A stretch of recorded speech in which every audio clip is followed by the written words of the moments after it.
Hi, I can't. Why is it so dark? Oh, here we go. We're getting a little later.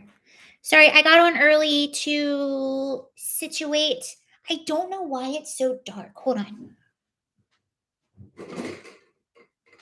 Is that better? No. What the heck is going on? Okay. Okay. Hello. I'm situating. I don't know why it's so dark. Okay, it looks a little better.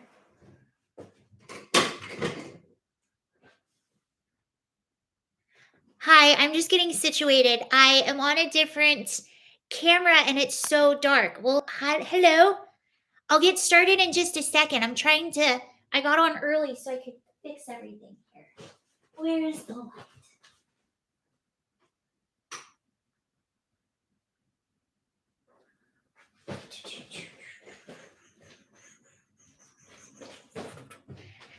Hello, I'm just about to get started. Hello.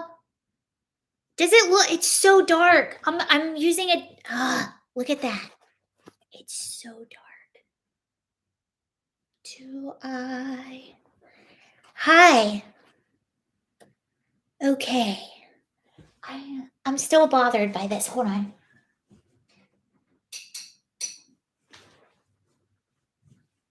There are too many switches.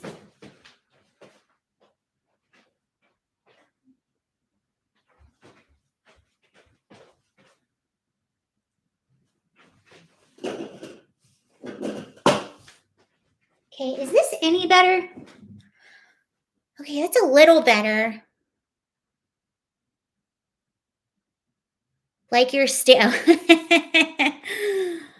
This is a little. I'm just trying to fix the lighting. I'm sorry. I don't know why it's so dark. It should not be dark. I have a giant light right in front of me. Hi, thank you guys.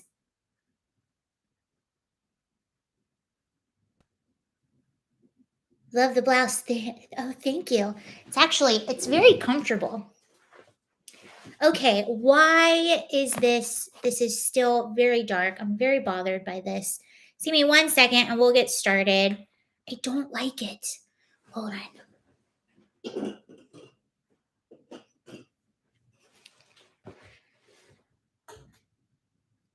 Why is it so dark?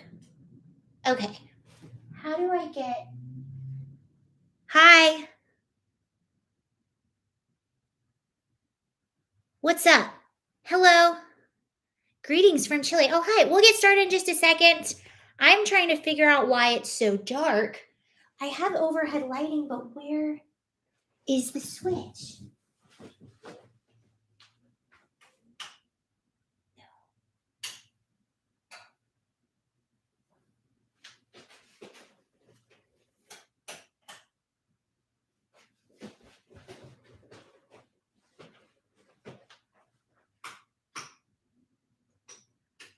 Ooh, okay. I got a little bit more light. I think that's about as good as it's going to get.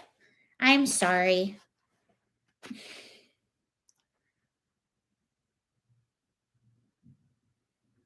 I have natural light, and I don't know what it is. It might be I have natural light in front of me, and I have a ring light right here.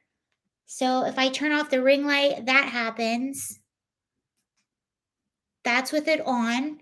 It must be something on the camera too. I have it all the way up. It's dark, but your hair. What happens? Okay, so this is definitely something I'm going to have to fix. All right, hey, sorry for the lighting. Is it a little better? I don't know what else to do. You know what?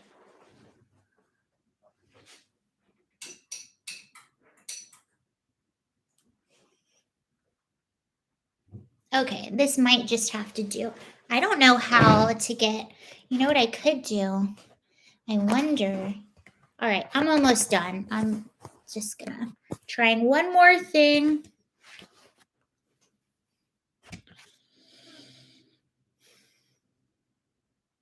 Okay.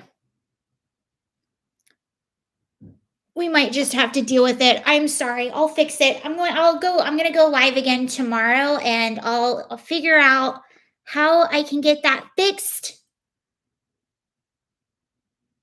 Okay, let's get started.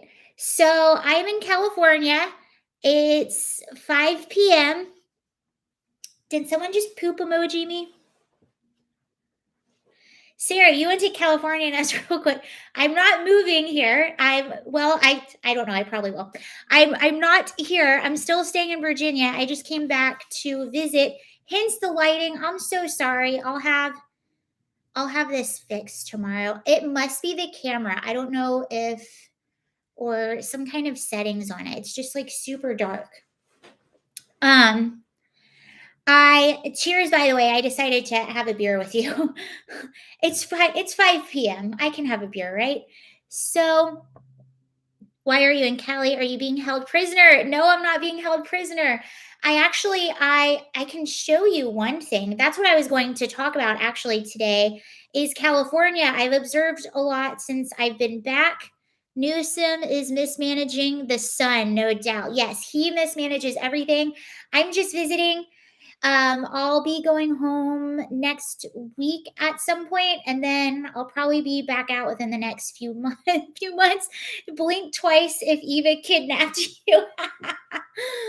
She didn't kidnap me. Blink three times if you need to call a Republican. That's so funny. Being held captive here, but I've observed a few things that I would like to talk to you about. I think it'd be really interesting, and also have you guys been seeing all about this bill? They're calling it the Don't Say Gay bill that is supposedly just really terrible and really awful that just got passed in Florida. So I read the bill. Anyway, this bill got passed in Florida because we've been following a lot of this stuff here.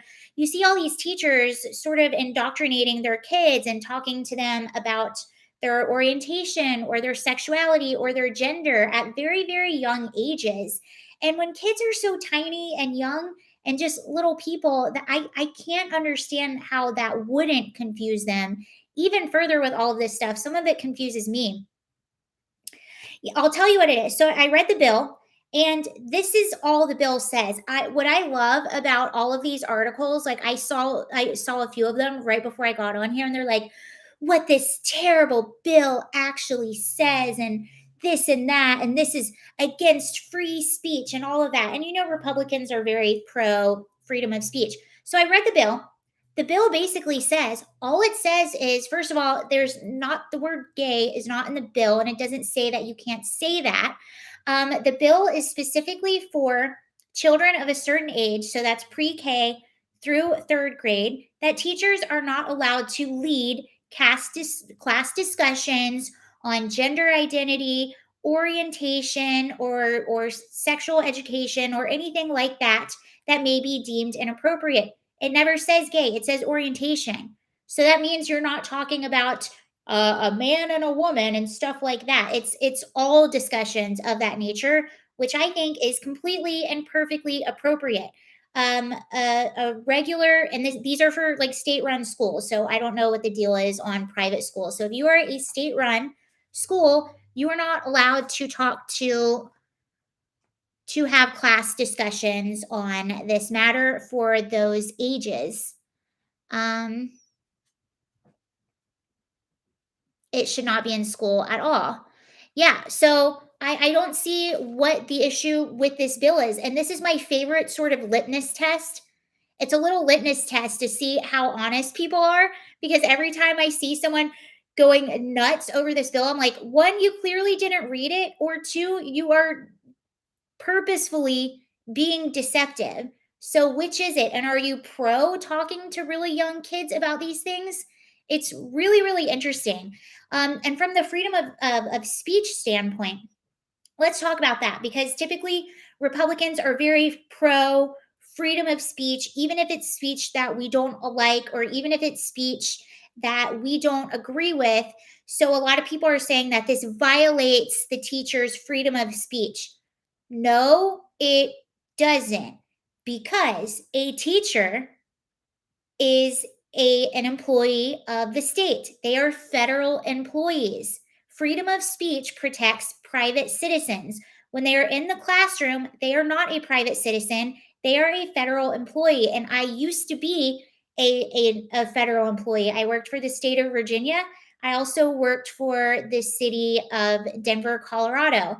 And when you are an employee of the state, you are paid for by tax dollars. So everything about your job is public. Like people could look up my salary, they could look up all these different things about me that were public. And transparency was a really, really big deal as well when you were an employee of the state or the employee of a government because you're being paid for by tax dollars. So, no, teachers are not protected when they are in the classroom with their students. They are not protected by freedom of speech in that manner because they are not a private citizen. So that's when I'll give you another example. So, and by the way, the Constitution is made to protect private citizens. And when you're an employee somewhere at certain places, you work at a bank, you work at Starbucks, they have guidelines to those places that you agree to before you take a job at those places. Like it would be really inappropriate for me to, you know, if I was a server, I don't know, if I, whatever, that certain areas, it would be highly inappropriate for you to have certain discussions.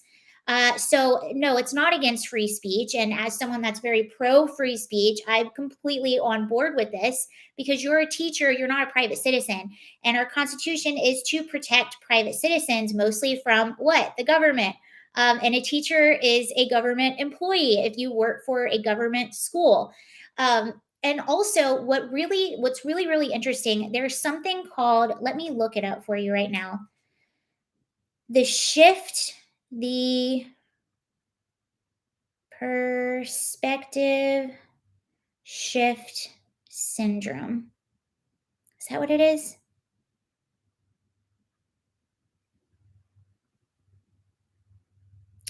I can't remember the exact name. I'm pretty sure there's a button they can press and show up now. Every man in the building. Oh, I see. The GOP need to run on this point. They will force Dems to fight for teaching we ones. Dog sighting. Oh, shit. Quinna, come here. Quinna. She'll probably come back. But yeah, when you are an employee of the state, that you're not. That's why I don't know if you remember when Biden took office, he signed a bunch of executive orders, and one of them was it was a mask mandate on federal employees. By the way, if you're just popping in, I'm so sorry about the lighting. I'll get it fixed next time. It's this new thing. I didn't know it was going to be an issue. But he signed all of these executive orders. One of them was an executive order to have federal employees have a mask mandate. And a lot of people were like, well, why did he do a mask mandate for federal employees and not everyone else? Because he can't, because the Constitution protects you from the government. So that's why an executive order can only affect federal buildings and federal employees and things of that nature. Because as a private citizen, they can't mandate stuff like that on you. So, yes, you have different rules and things for a private citizen than you do being a federal employee. So I don't think that's anti free speech at all. I think those are very appropriate guidelines to have for that age of child. And if you're fighting for this, what exactly are you fighting for? And when they try to single out, when they try to call it the Don't Say Gay bill, they're being very deceptive and they're not mentioning that it doesn't say what orientation isn't allowed to speak. It says, no, you shouldn't be talking to any kid in your classroom about any kind of sexual orientation, any kind of gender ideology, or any of that with these ages. And I think that's fair. I think it's appropriate. And what I was trying to bring up to you, and this is sort of the time that we're in right now. And what really bothers me, especially like I was a federal employee and I worked with kids and I was trained on how to work with kids. And something that was just pounded into my brain like crazy when I was being trained and when I was in school are boundaries. When you are working with kids, especially the type of kids that I worked with a lot of kids who are going through a lot of different crises, whether it was like problems at home or mental health or substance abuse or just anything and everything. Boundaries and healthy boundaries are so important. And when I was talking about this, I cannot shift syndrome. hold on, shift syndrome.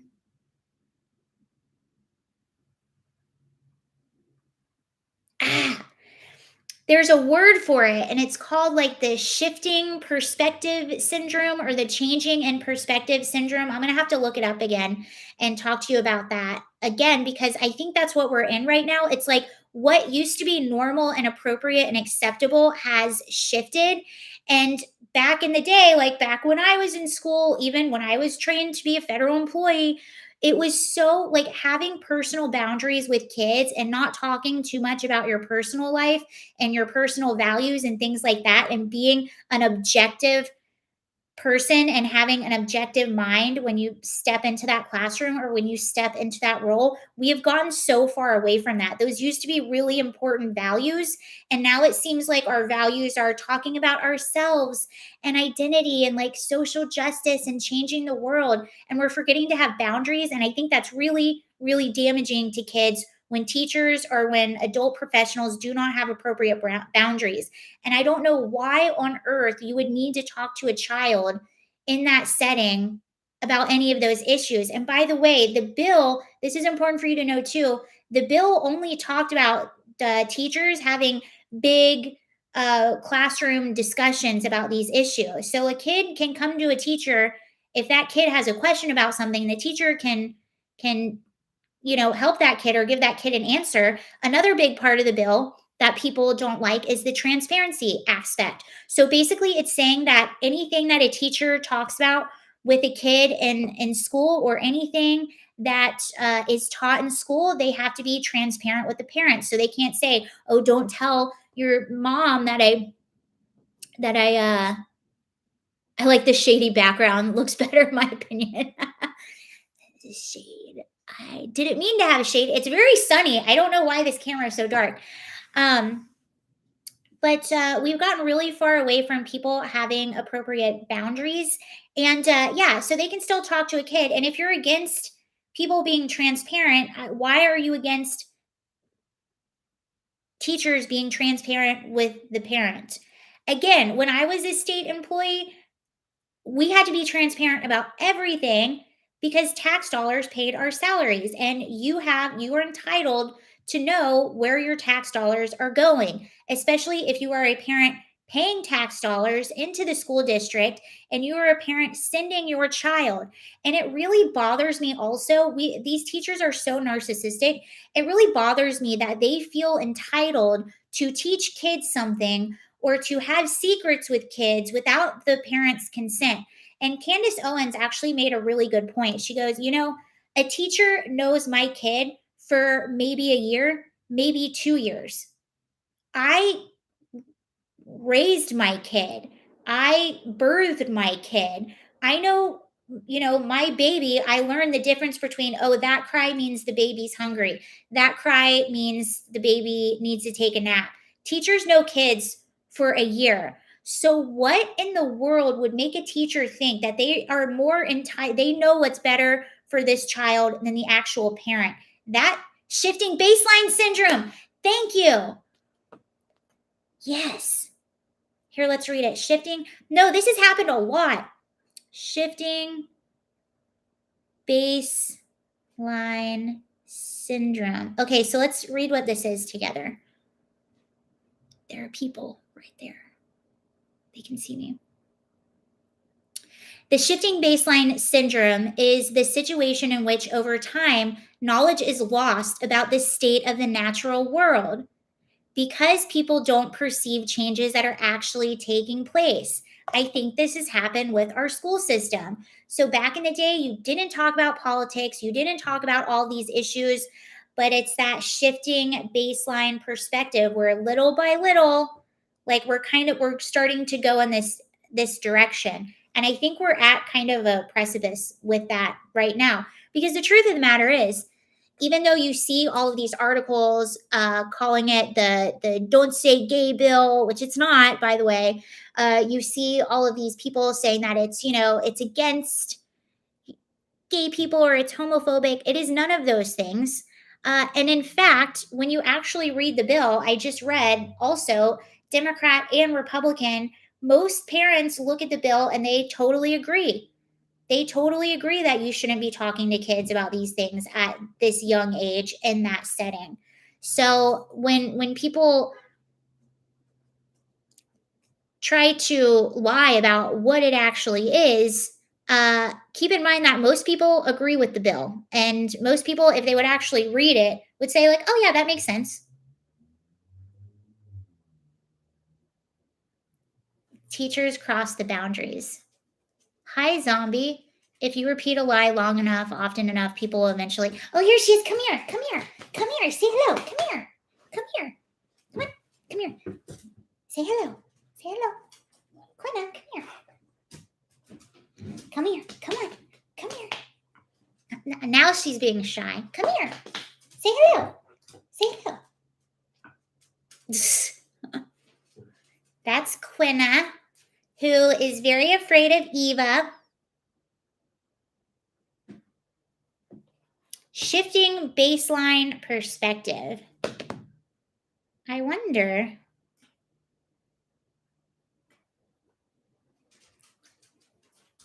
But it's almost like anything Ron DeSantis does down there, it's going to be perceived as bad and evil and wrong.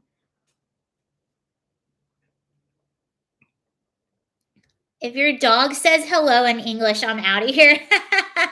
My dog is tilting her head. Aw. Hi, Matt.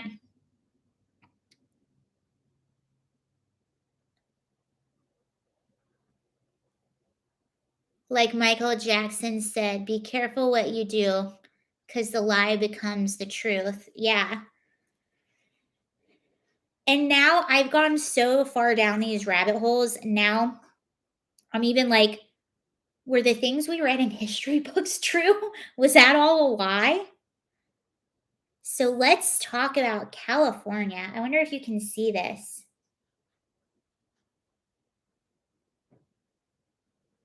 I don't think you can. So this video I took, you can sort of see. Those are the Balboa wetlands. And you see all of those RVs parked on the side of the road. Those have people living in them. And remember, this is like federal protected land. And it just goes on. It'll stop for a little bit and then you'll see more. All of those have people living in them or they're broken down. There's actually more.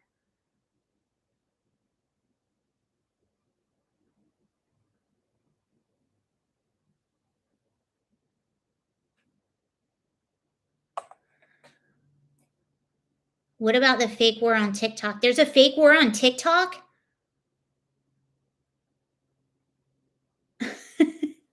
Cousin. Yeah, but these are federally protected lands. They're the wetlands. They have wildlife and all kinds of stuff. And you see that a long stretch of those wetlands, there's RVs parked there that have been parked there for a long time, people living out of vans. And the reason they do that, a while back, I've had a hard time finding this website, but a while back, I found a website that actually told people. So it was a map of the United States as a whole, and then it had little like dots, little hot spots on it, and you could see where in the US you could actually park your RV or your van and you could park it overnight and it would be left alone.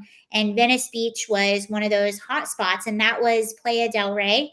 So Playa del Rey is very close to Venice Beach and where a lot of homeless people go, but it's actually really sad and really bad for the environment because they are using the wetlands as a toilet. And apparently there's just toilet paper everywhere. I just read an article in the Epic Times.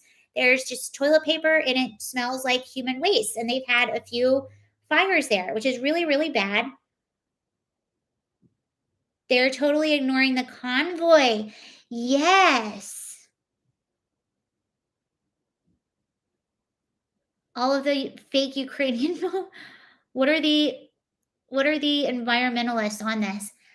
That's what really bothers me because when you look into California, a lot of the issues in California are because of activists or activist groups or environmentalists. They're the reason, they're a lot of the reason why we don't do forest management because of the environmentalists. They are a lot of the reason why we have a lot of regulations.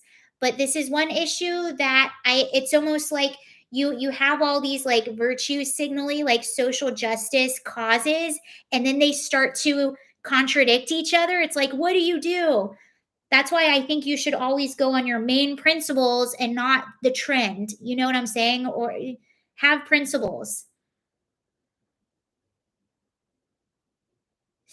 Sounds like Kensington, Philly. Yeah. I've seen, if you guys want to see some crazy videos, look up Kensington in Philadelphia. That's wild. But why I also, speaking of California, I was showing you that because a lot is, and I talk about California not because I do love the state of California. And that's why I like to talk about it. But also, California is the future of progressive America. Just so as like Portland, Seattle, all these places, San Francisco, it is the future of progressive politics. That's why I think it's so interesting, not just because I reside here at times, but also because it is really interesting to see how those super progressive policies sort of play out, especially in a state as democratic as um, California. So there are two more recalls happening here. One I'm going to sign this week because I'm still registered to vote in Los Angeles. So I'm going to sign the recall to get out George Gascon. That is the super progressive DA here.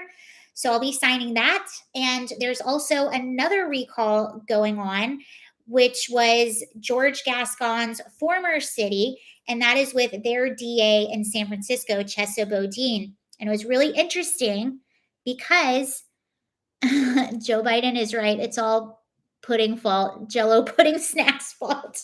I agree. It's all pudding fault. What was Peter Ducey? Peter Ducey works for Fox News. Did you all see this clip?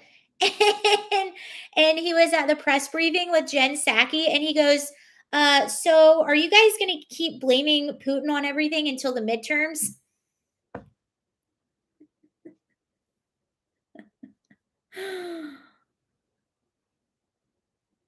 Both are terrible.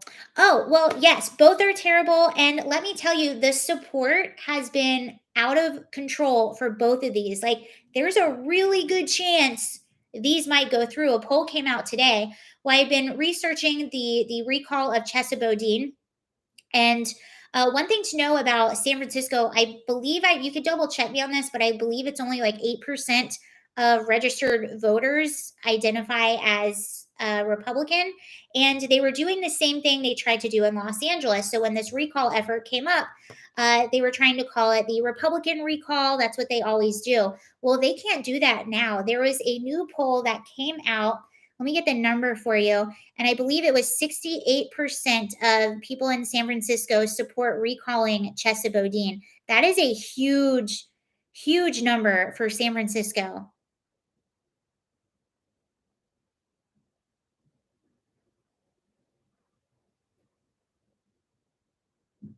Yeah, here it is.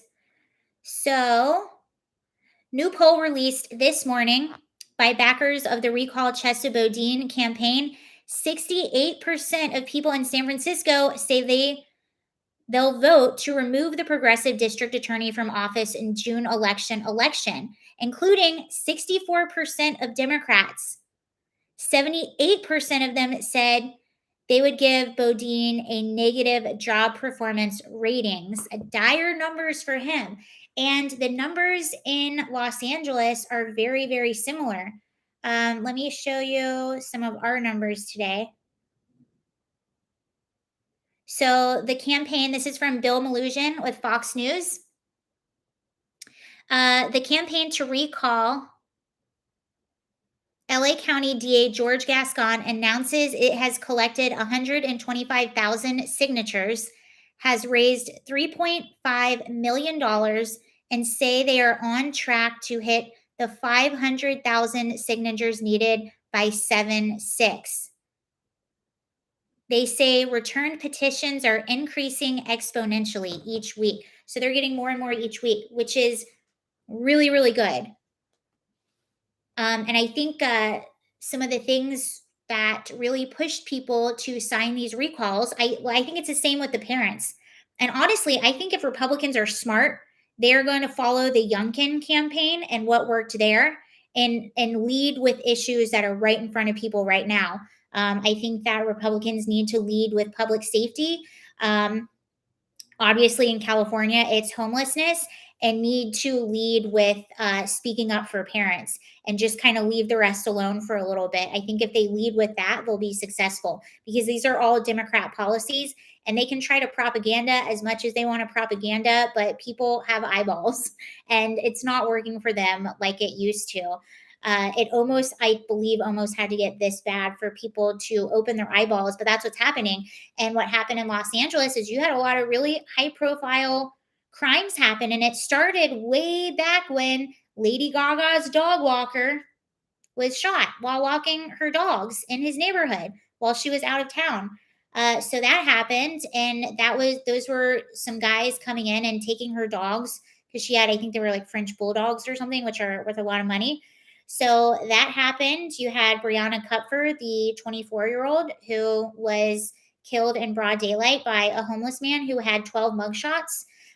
You had Jacqueline Avant, who was beloved by the city of Beverly Hills, who even had a security guard working at her home when she was there. And she was murdered by a guy who has a really big rap sheet. You had another case where they were putting an adult male who didn't start identifying as a woman until he was taken into police custody, was going to be put in a juvenile center. And he went after a young girl. That was the charge, but it happened when he was 17, and they thought and he's not 17 anymore. He's much older, so they were going to put him with juveniles. So all of these things, and I always say, I think people start getting real, and they start opening their eyes when you mess with their children and their public safety. And there's no narrative shifting this. And it'll be really interesting to see another thing that's happening in California, which I think is pretty cool. I have no idea what his chances are, but I think it's interesting. So, Michael Schallenberger, I've talked a lot about him on this channel. He's actually a Democrat, or he was a Democrat. He doesn't know what he is now. He's like, I hate affiliating with a party too much on this side or too much on that side. But he wrote a book called San Francisco, where, because he's a San Francisco resident, where he really looked at the homeless issue, the crime issue, the drug problems, and he actually made a plan of what California could do to solve that issue moving forward. And he actually announced last week that he's going to be running for governor against Gavin Newsom. He'll be running for governor as California, and he is running at, I didn't even know you could do this, but he's not running as a Republican. He's not running as a Democrat. He's running as no party preference, which I think is actually kind of smart.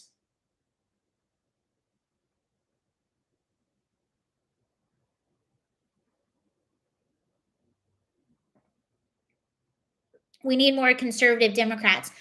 I think he's sort of like a conservative Democrat. But really, if you think about it, it's the party that shifted. Like, I look back on this, I'm like, I've had the same principles my whole life. I've had the same exact principles. It's And the more I look into it, the more I'm like, well, they were just always bad. But I've had the same principles. It's the party that went out of control. My principles have never changed.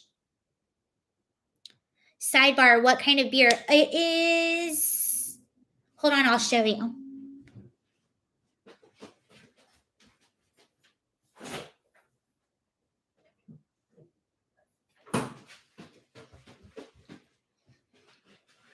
It is Strandco and Brewing, Beach House Amber.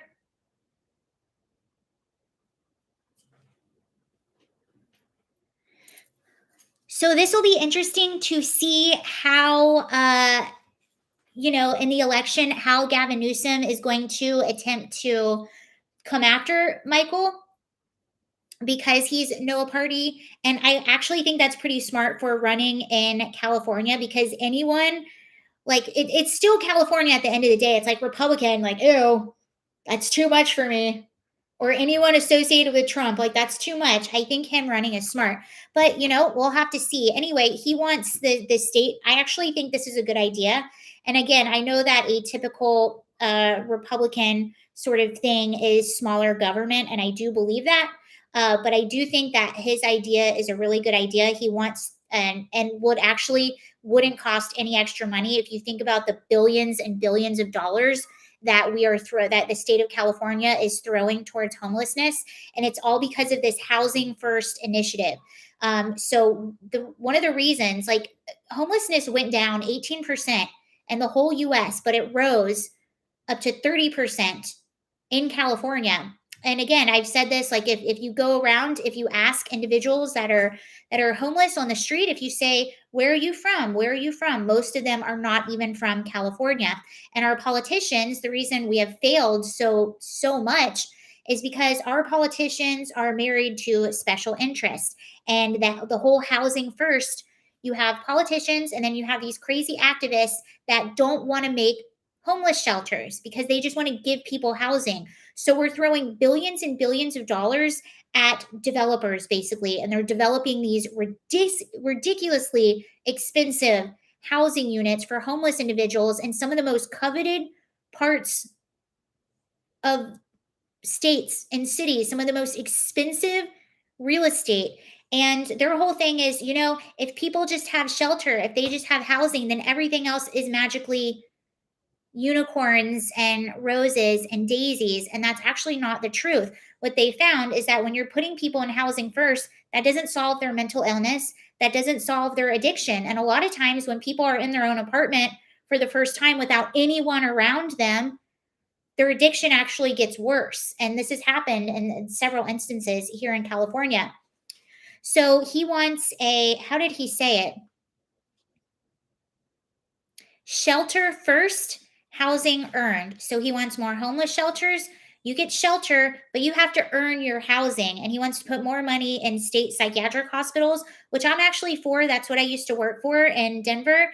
And so I think it sounds like he has a pretty good plan, but he wants to spend more on homelessness, mental health. Oh, no, California actually spends more on homelessness than any other state. And our problem is worse than anyone in any other state.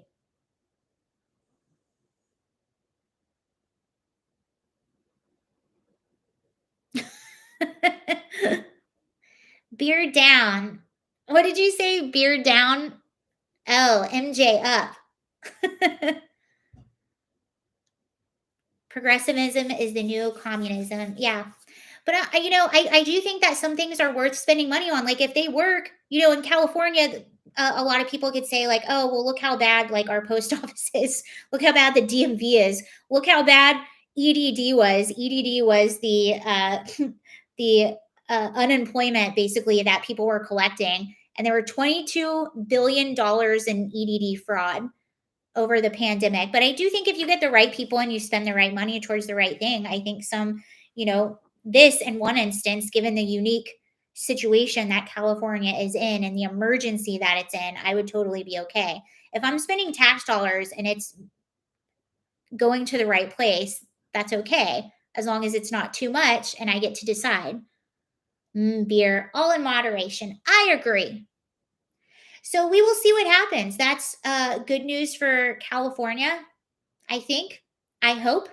A lot of people have said, it's really interesting. A lot of people have said, no, California, there's no turning back. It's just gone to hell. And in a lot of ways, yeah, it has. But it is really sad to see such a cool state with such an interesting history and such a beautiful landscape. It's sad to see it destroy itself. And the reason it has is because, the people in charge of California, Gavin Newsom, and all his buddies, they are more married to special interests than they are to the people that they actually govern. And that's exactly what's happening with the administration, the Brandon administration right now. They are more married to their special interests, to their pockets, to whatever is going on to their political careers than they are about the people they actually govern. And it's very sad. Hard post office, DMV, the VA healthcare system. Glad I have my retirement benefits, but I won't use them for anything serious. Maybe you shouldn't.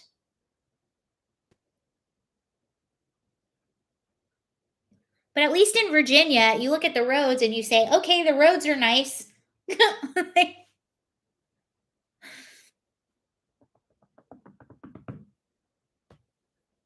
Not here.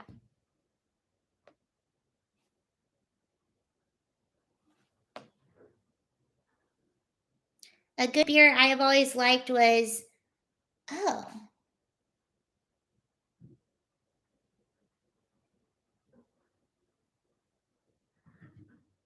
I haven't had that beer. Why is Kamala Harris trending?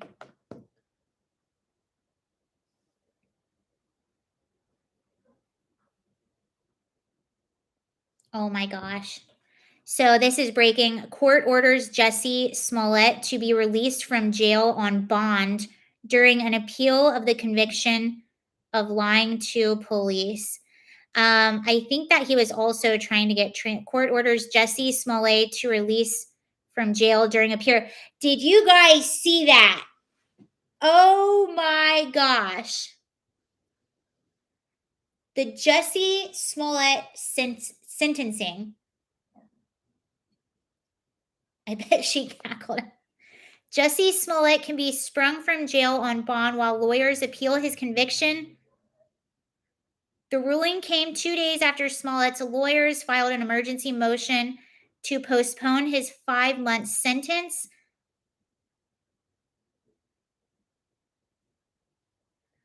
A judge found that because Smollett had been convicted of nonviolent offenses, interesting. Oh, thank you so much. Keep up the good work. Thank you, West Tex Ranchin. Thank you very much. I appreciate that. West Tex Ranchin. Justice for Juicy. We should protest. Okay. A judge a judge found that because Smollett had been convicted of nonviolent offenses, the court would allow him to be released from a Chicago jail on a $150,000 individual bond during the appeal. Under the terms, the bond, Smollett would not have to dig into his pockets to get out of jail and would only owe money if he skipped his court date. What?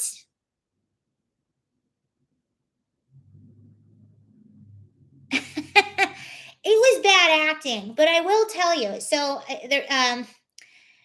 we're talking about when Smollett was sentenced, how he got up and he said, "I am innocent." And then he like walked out with his fist in the air. I will say, like, when you're trained as an actor, you are trained to commit fully. Like, if you're going to go for it, you have to go for it. So I'll give it to him. He went for it. He was like, this is what I'm committing. I made a choice and I am committing to the choice all the way. I had a few theories about that, though. Number one, I was like, maybe he's trying to set up for an NGRI, which is not guilty by reason of insanity. Or maybe he's trying to set up. I knew what he was going to try to do in jail, and I was right about that. I think he was going to try to appear not mentally well in jail to maybe somehow, I don't know, be transferred somewhere else.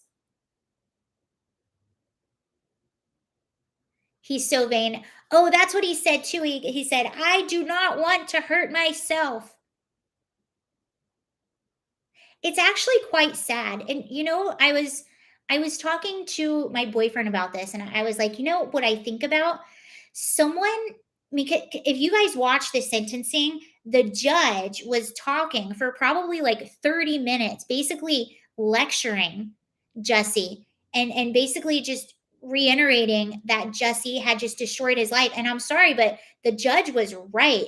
But the judge was saying, not only have you destroyed your life, you were making something like $2 million a year on a hit show, had gotten to a level where you would be fine the rest of your life, like young, talented, and that wasn't enough. The judge went on to say you had to be more famous.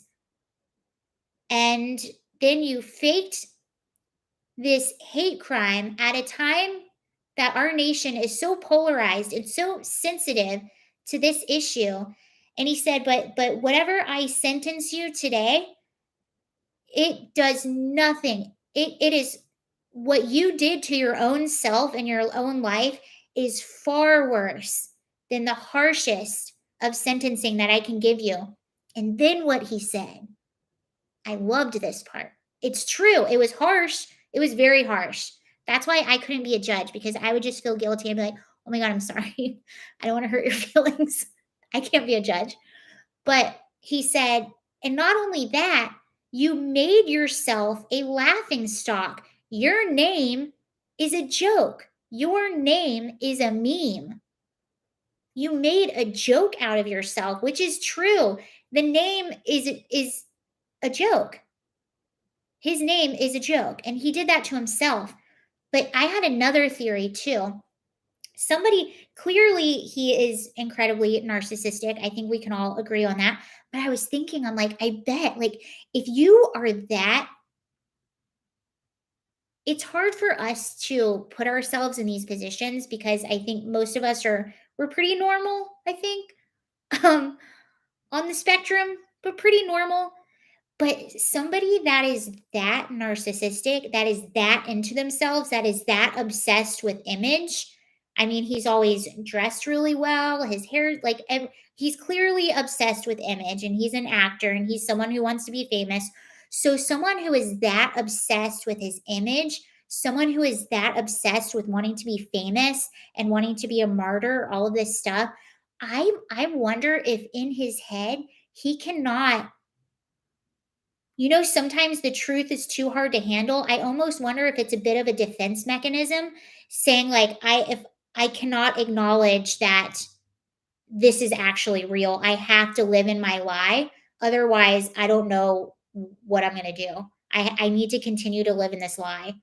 I don't know. But it's kind of a defense type of thing.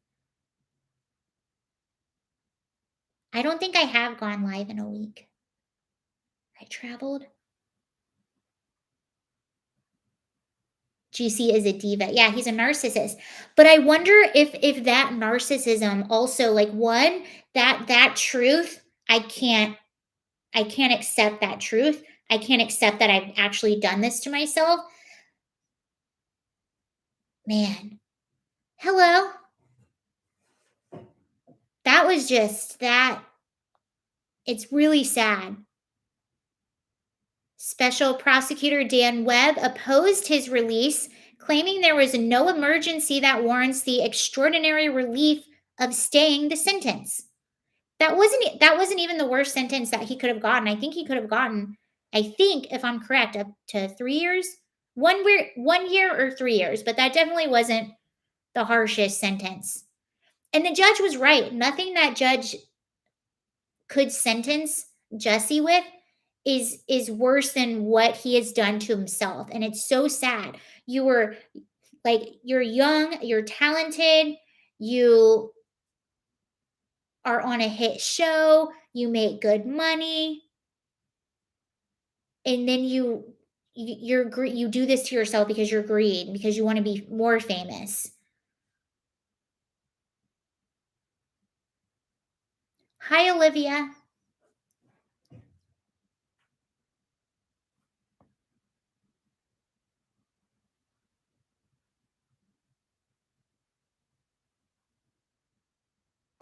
Nessie is saying that the whole family is whacked with narcissism. If you look at what they were saying, yeah, I think so. And uh,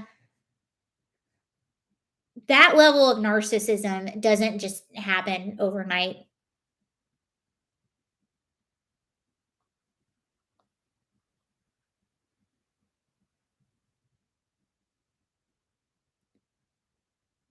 So,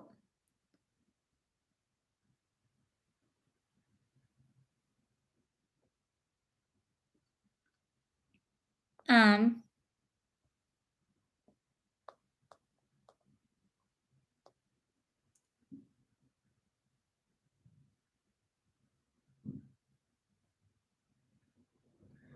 they also moved him to a different jail cell. So I'm not surprised at all.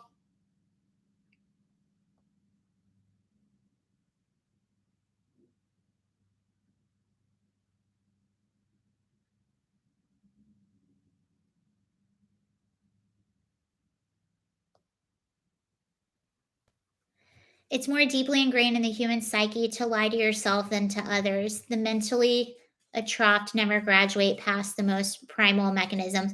But see, I agree with you, and I almost think it's like sort of like I. It's easier to lie to himself than fully take in and admit what he's done to his life. I think it's just way easier for him to do that. Dr. Grande analyzed Jesse. He went into detail about why he's a victim narcissist. It was pretty interesting. Oh, okay. I think I watched that a while ago, but I would like to rewatch it. Olivia. So Olivia says Dr. Grande. He does what does he do? Like behavior analysis? I think that's what he does. Jesse is another smoke screen. Keep your eyes open. Sometimes I go too far down and I think that everything is a distraction.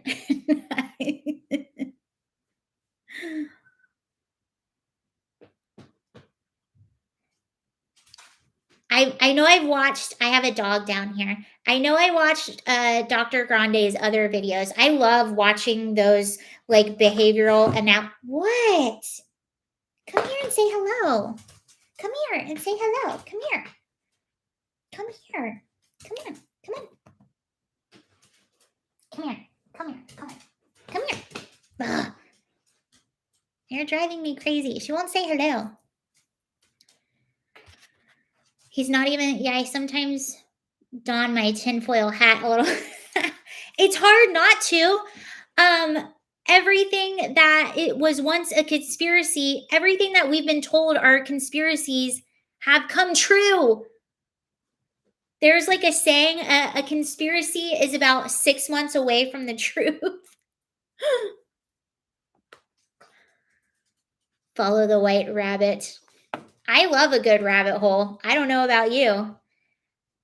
Since we have a few extra minutes, let's talk about this weird thing that Biden said. A new civil. This is an exact quote by Joe Biden today. So he announced that they're giving 800 million more dollars to Ukraine for military aid. So what that means, I don't know. We can look at it if you want to. But in the same instance where he was giving this talk, he then said this. So this is by townhall.com. It says Biden discusses a new civil rights cause of action. And here it is. He says, I bet everybody knows somebody that in an intimate relationship, what happened was the guy takes a revealing picture of his naked friend or whatever in a compromising position and then blackmails. I'll play you the audio. What the heck does that mean? Send it out, put it online. So we established a new civil rights cause of action for those whose intimate images were shared on the public screen. How many times have you heard? I'll bet everybody knows somebody somewhere along the line that in an intimate relationship, what happened was the guy takes a revealing picture of his naked friend or whatever in a compromising position, and then literally in a sense blackmails or mortifies that person. Send it out, put it online. So we established. It was just such strange timing. It was very, very strange timing. It means someone has pictures. Everybody knows somebody. I actually don't think I know anyone that that's happened to, but what makes me really sad is I was talking to she was a family friend and she's 16 years old and she's telling me that her and her boyfriend broke up and she's sad that he's going to share, I'm not going to go into detail, but he's going to share these private things. And I'm thinking, first rule of Fight Club, don't send people. Why do people have naughty images of you? Like, don't send people things. Don't take pictures in compromising positions, especially. You would think that, if you're a family member, this is what blows my mind about Hunter. I'm sorry, I'm going off on a rant. If you are the family of somebody who is that politically prominent, wouldn't you get some kind of media training or some kind of something going on? They are literally telling us what they're doing to us. It's just every day there's a new gaffe. There's a new, I mean, it's, and honestly, I that does happen. Um, I don't know anyone that that's happened to. I hope it's not that common.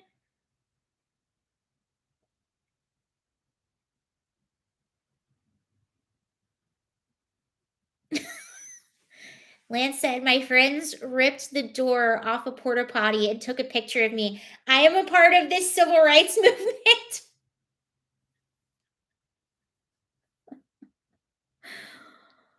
Biden also said the first lady's husband contracted the virus, had to be reminded that that's him, not. This is so sad. And we just look weak. Kamala had a bunch of gaffes. Kamala can't even speak to people. Nancy Pelosi, I just shared a video of Nancy Pelosi. I don't know what she's saying. Let me see if I can find it for you.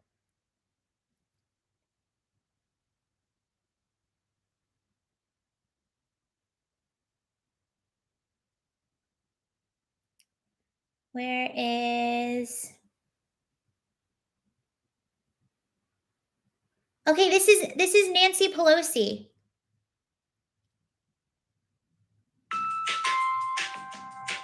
That's an ad. Um,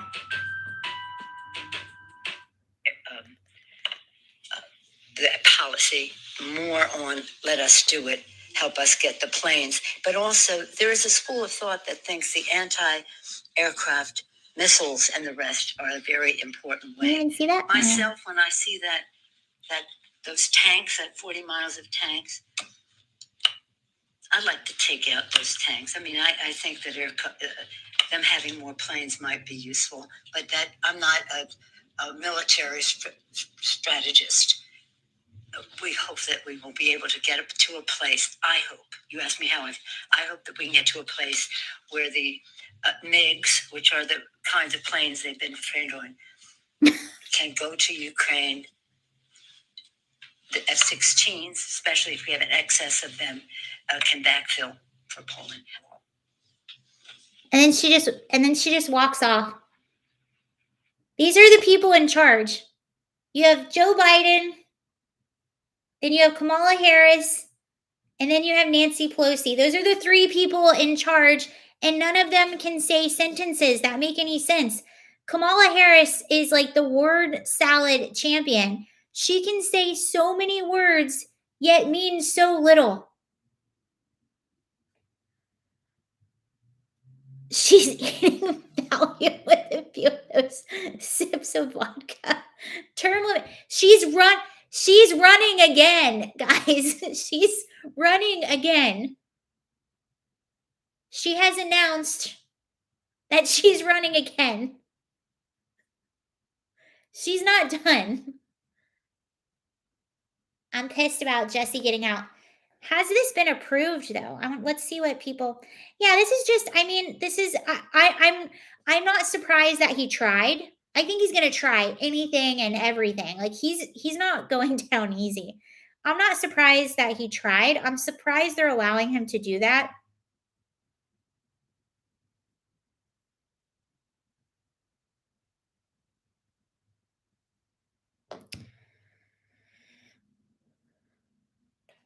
Hello? I'd rather have termites. Did I miss the Eve Putty Cat happy hour? She's she's not with me. I have doggies, but they won't come on the screen. Hi. Clearly, there's still a lot left in Pelosi's tank to run again. She's flustered with. So is Kamala Harris. Kamala Harris is flustered with Russia. She can't even answer a question. Let me see if I can find that clip for you. She can't answer questions.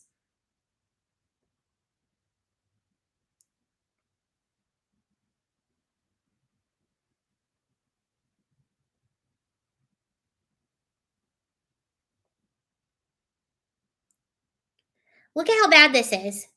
Northern flank, on the eastern flank, talking about what we have in terms of the eastern flank. I am here standing. I am here standing here on the northern flank, on the eastern flank, talking about what we have in terms of the eastern flank and our NATO allies and what is at stake at this very moment. I am here. Like, she just looks and sounds so nervous.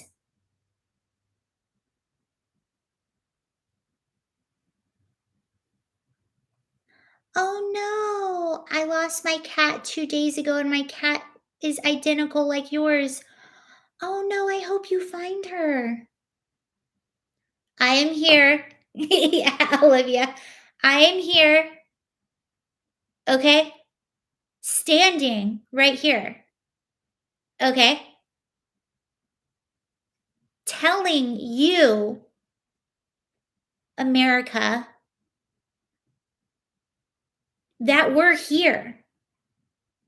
And there's no other time to start living here than now. Now is the time. You're welcome. That was a Kamala Harris speech.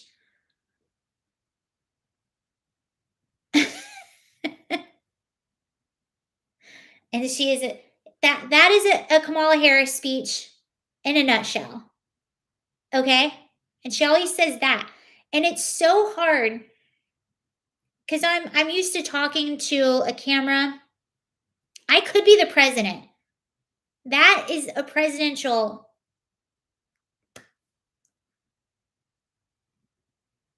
Watch these people try to dox the judge regarding the Smollett report.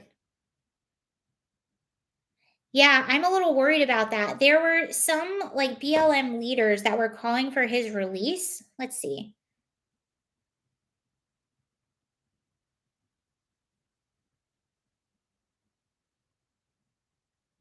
That's why I'm like, anyone calling for it, everyone knows that this didn't happen. Okay? We all know it didn't happen, and still people are choosing.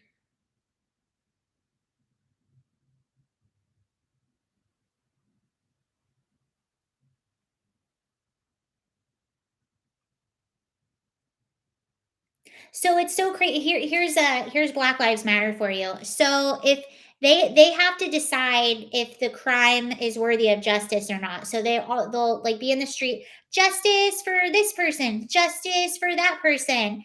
Yet you have someone that was convicted of a crime and they don't want justice served in that instance. So on Thursday, in the character witnesses during Smollett's sentencing, a letter written by BLM to Judge James Lynn called for an alternative to incarceration. Black Lives Matter stands in strong support of an alternative to incarceration sentence for Jussie Smollett. We applaud your long held practice of imposing alternative to incarceration sentences for virtually all class 4 felonies, such as Mr. Smollett's, and encourage you to continue this practice in this case. So they encouraged the judge not to incarcerate. Thankfully, the judge had a bit of a backbone. I don't think he should be in there forever. I mean, he shouldn't be in there for. I'm tired of BLM. I think they're losing it too. Actually, I'm probably gonna watch it later, but Glenn Beck is doing a piece on BLM tonight and just talking about how, I mean, they can't even fundraise in the state of California anymore because they're being investigated. Here's the thing about BLM: they don't have an office. No one knows who's in charge right now. They amassed $90 million, 60 million of it they still have, and no one knows where it is or what they're doing. So someone won't hear much about BLM until the next election. Someone just got busted for stealing 1 million. Oh, really?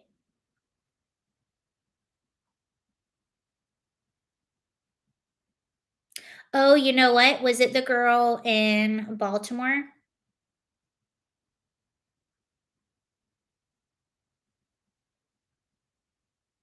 Well, here's the thing too, and it's not just BLM. It's actually a lot of nonprofits. So there was a person, I want to say, was it Baltimore or Boston? I was in Baltimore. Oh, it was okay, you're right. Let me look that up. Because a lot of what she did actually isn't really that crazy. So I'm really careful who I donate money to, because a lot of these nonprofit organizations, you're donating money to them. I used to be friends with a girl who worked for a cancer research place. And not saying that these places are all bad, but they're not always super, your money isn't always going where you think it's going. Um, for instance, it's a nonprofit organization, so it was all from donors and stuff like that. And and her whole job at this cancer research place was to take people out to lunch to get more donors. So she would take people to get their nails done. They would go to all these fancy lunches and these fancy dinners, trying to like schmooze people and stuff. So your money doesn't always go where you think it's going. And I guess this girl in Boston did a lot of that as well.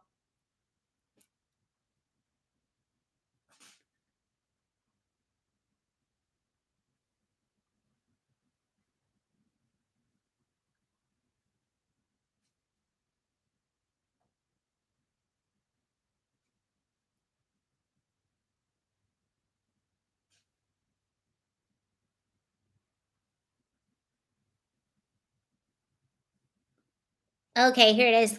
Boston social justice activist hubby scammed at least 185K from donors.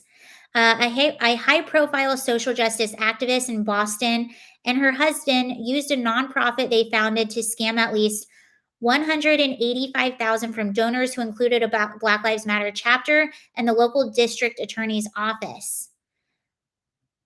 Monica Cannon Grant and Clark Grant allegedly treated their Violence in Boston organization as a personal piggy bank to pay for rent, shopping sprees, delivery meals, visits to a nail salon, and a summer vacation trip to Maryland. They established the nonprofit in 2017. The same year, she made headlines for helping organize a white supremacy march in Boston following the deadly Unite the Right rally in Charlottesville. In 2019, she boasted of having the personal cell phone numbers of the then mayor Marty Walsh. Oh my gosh. The following year, she was named Best Social Justice Advocate by Boston Magazine and one of the Boston Globe's Bostonians of the Year. Wow. One of the earliest victims of the alleged fraud scheme was the Cambridge, Massachusetts chapter of Black Lives Matter, according to an 18 count indictment unsealed against the couple in Boston federal court on Tuesday. The BLM chapter made a $3,000 donation via PayPal to support Violence in Boston's program to need feedy children in August 2017, only to have the money secretly transferred 2 days later to a bank account belonging to one of the Cannon Grant's family members. Wow.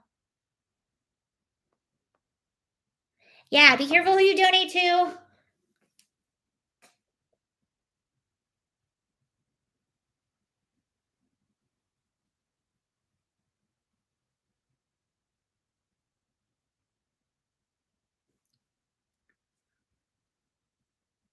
Yeah.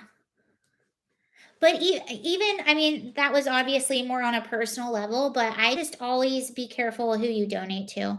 Because, like, my friend worked for a nonprofit, and you would think that you're donating to a cancer research facility. You think that it's going directly to cancer research, but it could be going like that was her whole job, just to take people out to lunch, nails, stuff like that.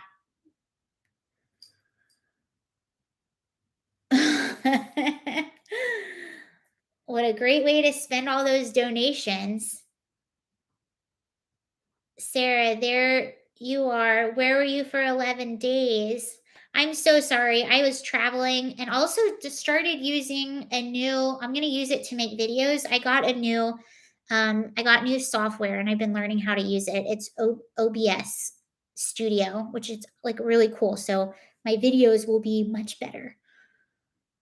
Clinton Foundation, is Kamala smarter than a fifth grader? Oh, come on. Administration fees, of course. Yeah, administration fees. Oh, did I put I don't know why I did that. Hello, and thank you for watching. I don't know why I did that.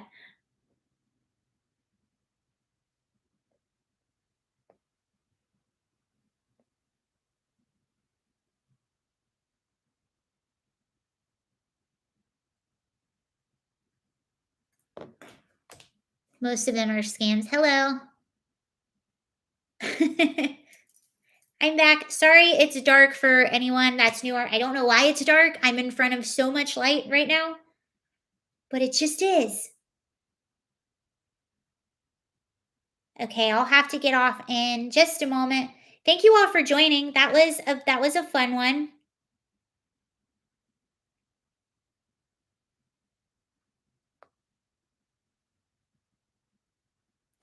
Oh yeah, even so we were talking about I was never going to donate until I started paying them directly. I used to volunteer. I won't say who it is, but I used to volunteer for a very big organization, and it's an organization for kids, but I actually stopped volunteering because I felt like I was working so hard to raise money for them, and I didn't know where it was going. I didn't feel right. And even to be a certain level of volunteer, I had to raise this much money and this amount of time. And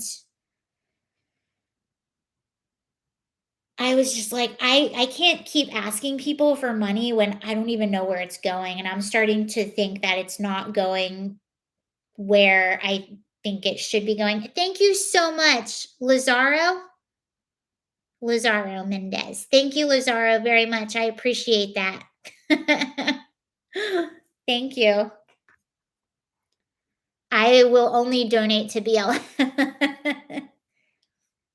You donate to Patrice Con Colors. Donate to her home buying. And that was the thing too. And then you have one of the founders of BLM, Patrice Con Colors, she resigns after they had this wildly successful year. She just resigns all of a sudden. You would think she would be like, yeah, this is our jumping off point. And then I tell people too, I'm like, where did BLM go? I haven't heard of them since the election, or unless it's like random times that they pop up and make a statement. Where have they been? I know things have happened since the last time they were out, took the money and ran. Yeah, well, I guess their job was done.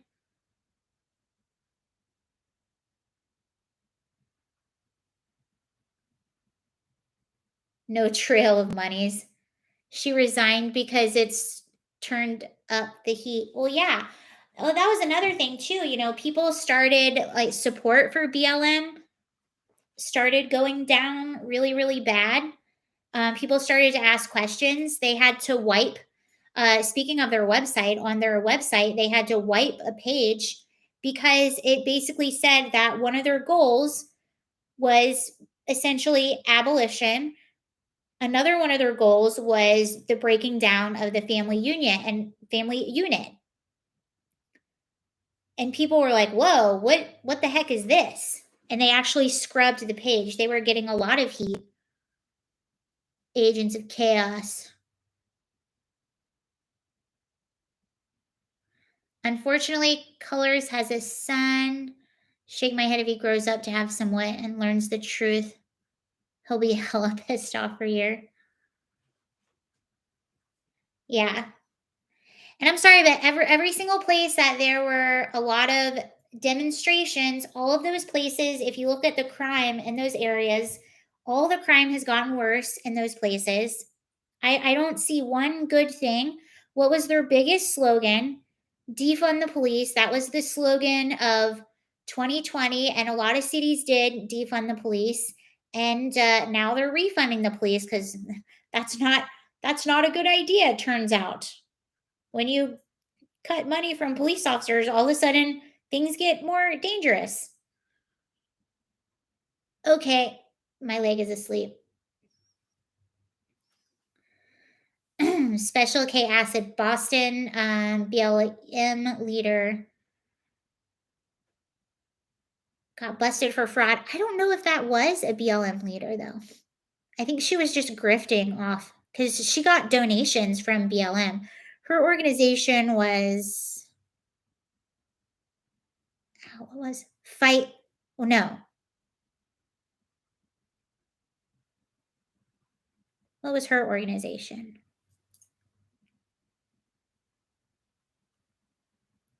Violence in Boston. That was her organization. So she wasn't actually BLM, but she took a big donation from BLM. But she grifted off that whole thing. I think she was the leader of a chapter over there. Oh, okay.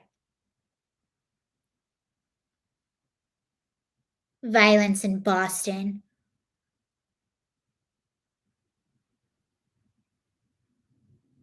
It really makes me sad when people do that because that money, like $3,000, that's a lot. That's maybe not a lot of money in the grand scheme of the thing, but that's a lot of money that a nonprofit could spend on helping kids.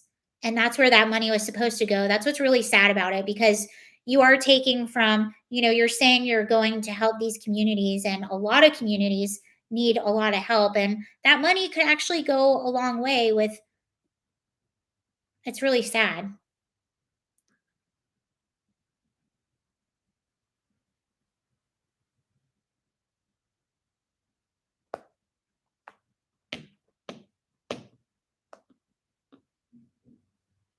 3K will buy me a ton of thin mints. But honestly, I used to work with kids. You could take a kid to the movies. If you had a program where people were going and doing, like the Big Brother program where people were going and doing activities with kids that maybe don't have both parents in the home, $3 grand can feed a classroom full of kids breakfast for a month. Yeah. Or it can take kids to do after school activities or make an activity. It could do so many things and go so far for a small community. What about the fools out in CA wanting to build a homeless person a house? Oh my god. Well, that's the problem with our leadership because they're doing all this housing first initiative. They're doing these housing first initiatives, and then they're paying developers. So basically, they're doing all these like deals with developers. They're paying developers exorbitant amount of money for one unit in some of the most expensive parts of town. It's silliness. All right, I'm going to go. Thank you for watching. I'm going to try to figure out why this is so dark and fix that.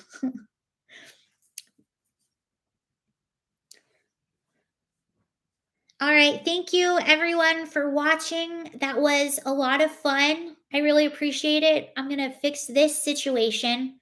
I'll be live tomorrow and I'll let you know what time. It'll probably be around the same time. So 8 p.m. Eastern, 5 p.m. Pacific. Yes, it is OBS study time. It's taking me so long because my brain, like, I'm not a technical person, but for a lot of what I do, I have to learn technical things and my brain doesn't like it. I had to do the same thing for my voiceover because I record my voiceover at home. So I had to learn all this like technical software and mixing stuff. It's a lot. All right. See you later, everyone. I hope you all have a great evening. Thank you for joining. Bye.